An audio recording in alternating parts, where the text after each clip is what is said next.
Justiça própria. O que isso significa? Será que no nosso dia a dia a gente sempre está agindo dessa forma? Sobre esse assunto eu converso agora com o pastor Aloísio Silva. Acompanhe o nosso bate-papo no quadro de entrevista.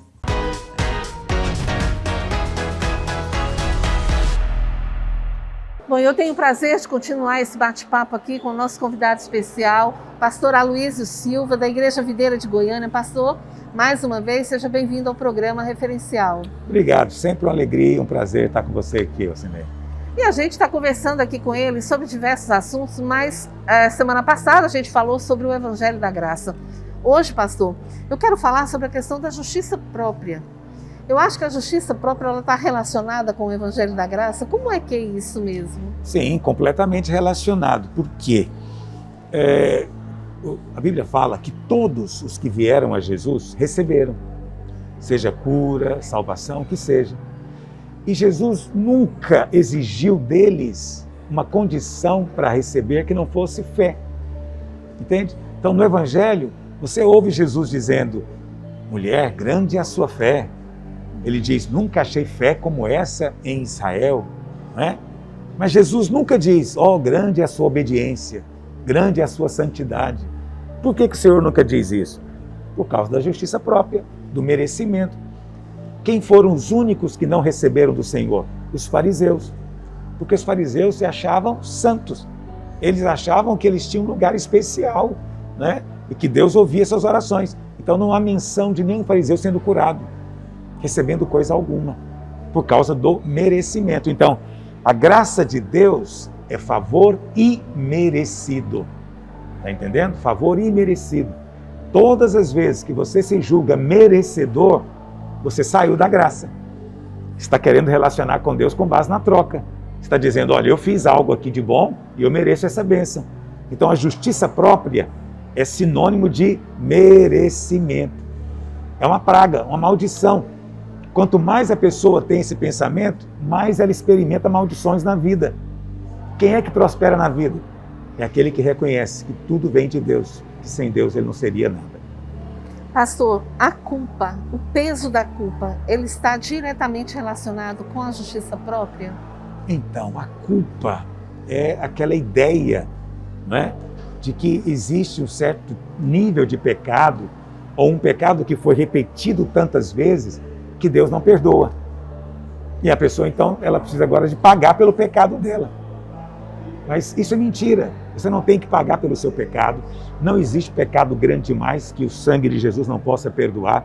E nem tem pecado que foi tão repetido que o sangue agora não possa lavar também. Então o que você tem que fazer é apenas crer. Você não tem que sentir, você não tem que ter uma experiência espiritual extraordinária, nada. Apenas crer que o sangue de Jesus te perdoa de todo o pecado. Todo o pecado. Presta atenção, todo o pecado é perdoado pelo sangue. Isso traz paz e descanso. Culpa e condenação é a ação de espíritos malignos falando na sua mente, te oprimindo, trazendo peso, jugo, depressão, ansiedade, tristeza. Mas quando você sabe que é perdoado, vem o descanso de Deus, vem a paz. E o que o senhor acha, pastor, sobre essa ideia que está sendo aí disseminada de que eu não preciso mais frequentar a igreja para ter relacionamento com Deus? Então, de fato, Jesus diz para você entrar no seu quarto e fechar a porta. E o seu pai que vem em secreto te ouvirá. Então, é claro que existe um nível de relacionamento que é pessoal e particular entre você e Deus, né? Mas o que nós vemos é uma ideia de que a igreja é desnecessária, entendeu? Agora, isso agride o próprio Senhor Jesus. Esse mesmo com quem você quer se relacionar trancado no seu quarto, disse: eu vou edificar a minha igreja sobre esta pedra. Então, Jesus está edificando a igreja e você está querendo destruí-la? Como é que é possível isso? Jesus está construindo algo e você é contra, você está lá com a plaquinha dizendo: Jesus sim, igreja não. Mas Jesus ele é o operário que está lá trabalhando para construir a igreja. E como é que você pode gostar de Jesus e não gostar do que ele está fazendo? Isso não... Estou falando alto já aqui, né? Parece que eu estou na igreja pregando, me desculpa. Fique à vontade. Porque eu estou à vontade, esse é o problema. Estou muito à vontade. Então, você pode e deve, sim, claro, ter a sua vida pessoal, particular e íntima com Deus. Mas isso não substitui o momento de você estar com irmãos, na família, adorando a Deus. O ambiente, a unção, o favor derramado é maior, é diferente. Do que o senhor acha que hoje a igreja de fato precisa? Comida. Mas não é arroz e feijão, é pão do céu, palavra de Deus. As pessoas não conhecem a palavra.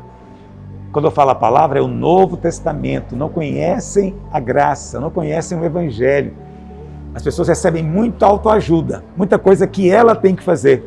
O Evangelho não é o que você tem que fazer, o Evangelho é o que ele fez, é a obra que ele terminou, consumou. Mas as igrejas estão contaminadas com todo esse ensino de coach, de autoajuda, do faça você mesmo, do resolva a sua vida, entendeu? O Evangelho é Deus resolvendo a sua vida, é Deus arrumando a sua bagunça. O Evangelho é Deus fazendo por você o que você não pode fazer. Então o que a igreja mais precisa hoje é de conhecer, de ser alimentada com o verdadeiro pão do céu, que é o Evangelho. Olha, eu vou continuar a nossa conversa, pastor, falando mais. Eu vou explorar aqui o pastor Aloísio, gente, porque é muito assunto interessante. E a gente vai conversar um pouquinho mais, mas depois do intervalo. Então não saia daí, não mude de canal, porque é bem rapidinho. Eu volto já já.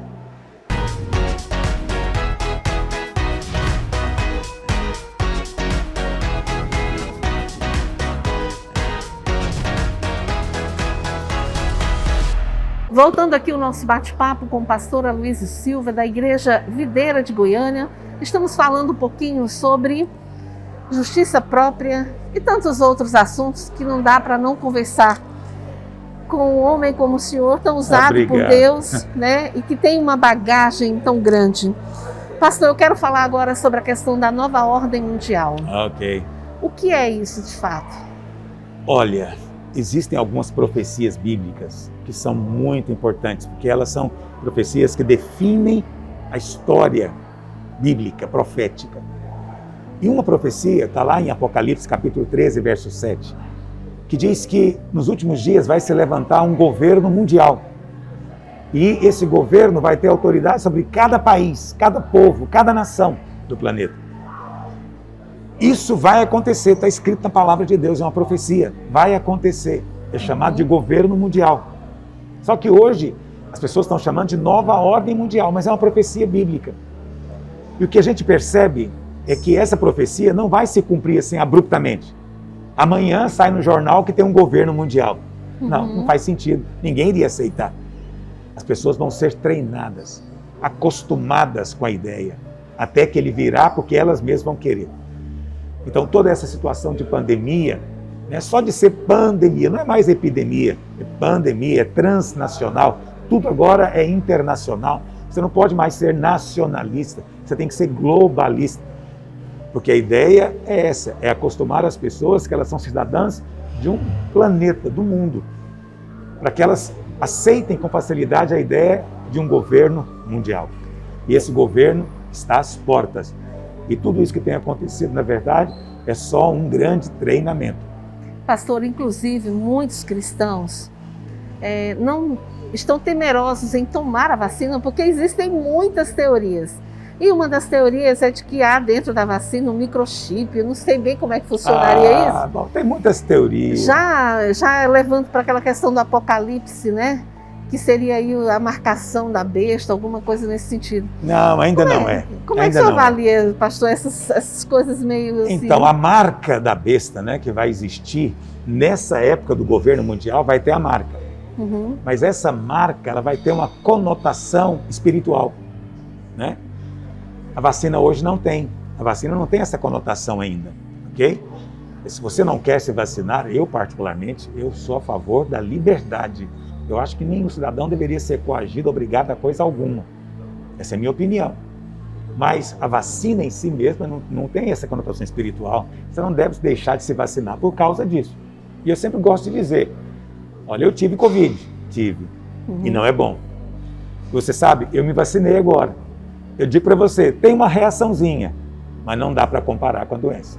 Então, entre a doença e a vacina, eu escolhi a vacina, ok? Por quê? Porque ninguém lá, né, no posto de saúde falou, você quer negar Jesus? Você quer negar a sua fé? Ninguém me disse isso. Ninguém disse nada, na verdade. Só me deram uma injeção e eu fui embora, ok? Então, não dê crédito a tudo que sai na internet. Procure crer na palavra, do que está escrito, no Evangelho. Porque a opinião de homens na internet tem aos borbotões.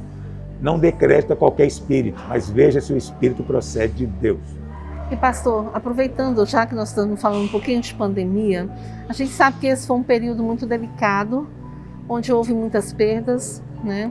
Mas também foi um tempo, eu diria, de oportunidade das pessoas se aproximarem mais de Deus. Você considera que foi realmente uma grande oportunidade para muitas pessoas? É como todas as dificuldades da vida, são uma oportunidade de você ir para Deus. Qualquer situação de tribulação, luta, enfermidade, é uma oportunidade de você parar e pensar que a vida é breve e você vai se encontrar com o seu Deus um dia. Então agora é a hora de voltar-se para Ele. Então, Santo Agostinho dizia que toda transformação, ela tem duas fontes, ou um grande amor ou uma grande dor. Então, o melhor é ser mudado por um grande amor. Mas, quando a gente não consegue perceber o amor, a dor a gente sente. Então, que pelo menos na hora da dor, você se ajoelhe e clame a Ele. Não seja indiferente. Quando você é indiferente a Deus no dia da luta, você fica ansioso, angustiado, vai se encher de doenças psicossomáticas, doenças mentais, psicológicas. Pode destruir seu casamento, relacionamentos familiares, tudo por causa do momento de dor. Mas se você se ajoelhar e clamar a Ele, pode ser o inverso. Tudo pode cooperar para o seu bem. A gente está vivendo tempos de muita depressão, né? O índice de venda de medicamentos antidepressivos aumentou de uma forma assustadora no país, né? E aí muitos cristãos falam, mas quem tem depressão é porque não crê em Deus. É uma confusão, né, pastor? Não devemos julgar ninguém. Com esse entendimento, né? Não estamos aqui para julgar, estamos aqui para sermos graciosos. É claro que as pessoas estão com medo da morte, né? Mas quem sou eu para apontar o dedo para alguém que está com medo da morte? Como se eu fosse assim um herói que não tivesse também. Então é hora de estender a mão para quem está com medo, para quem está em luta, para quem sabe ele ser liberto aí do medicamento, né? Que no final vai ser só um vício a mais na vida dele. Porque ele precisa de ter paz. Paz de que ele estando aqui ou estando lá, ele estará com Deus. Eu conversei aqui com o pastor Aloysio Silva, da Igreja Videira de Goiânia, falando aqui sobre diversos assuntos, né? Entre eles, justiça própria, o Evangelho da Graça, a nova ordem mundial e tantos outros assuntos. Pastor, quero lhe agradecer por ter aceito o nosso convite para conversar sobre um assunto que, de fato, as pessoas têm muito interesse em saber. Eu que agradeço, foi uma honra enorme para mim estar aqui com você. Muito obrigado, o convite já está feito para na próxima oportunidade a gente poder conversar ainda mais. Amém.